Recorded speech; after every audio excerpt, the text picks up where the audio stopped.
बिस्मिल्लाहिर्रहमानिर्रहीम। अस्सद को युंजी वलका दी बायोले सच जेड़ा हमेशा कायम रहिंदा है और झूठ इंसान नू हलाक कर देंदा है, तबाही और बर्बादी वाले पासे लै जांदा है। मैं इस टाइम डुडी मोड़ तो मूसा चौक तक जी रोड बनी है उस ते खड़ा और कल मैं एक सोशल मीडिया ते एक वीडियो वेखी है जिस दे विच लोग मुख्तलिफ गल्लां कर रहे हैं और हीले बहाने और मुख्तलिफ अपने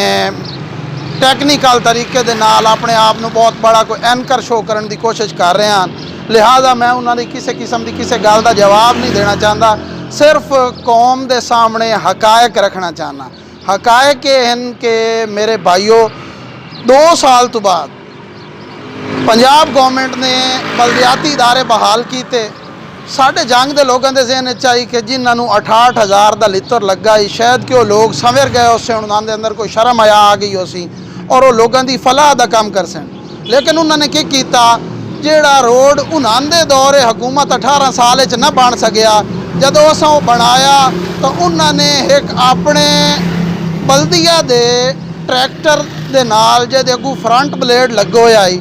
उस दे नाल आके कूड़ा चावण की मद दे विच अगर मेरा कैमरामैन विखा सके भाई तो तुहानूं कूड़ा भी विखा सकती कि उन्हां कूड़ा चावण की मद दे विच फ्रंट ब्लेड दे नाल रोड के उत्ते गड़े पा दिते।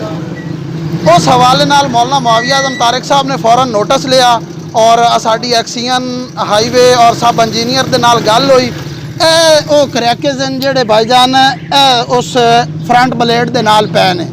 ये वैसे रोड नहीं त्रुटा, ये जनाब बाज़ाब्ता फ्रंट ब्लेड के नाल तोड़िया गया। ठीक है, इंशाअल्लाह सुम्मा इंशाअल्लाह असा अगले 2 तो 3 दिन दे विच इस सारे जेडे जिथे जिथे उन्होंने गड़े पाए ने रिस्टोर कर दी सैं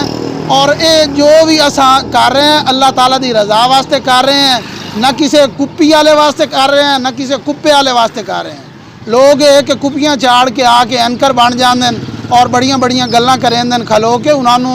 अपने गिरबान झांकना चाहिए। जो ये पैचेस बने जो ये चेयरमैन बल्दिया की तरफों ये फ्रंट ब्लेड मारिया गया उस तो दूसरे दिन नहीं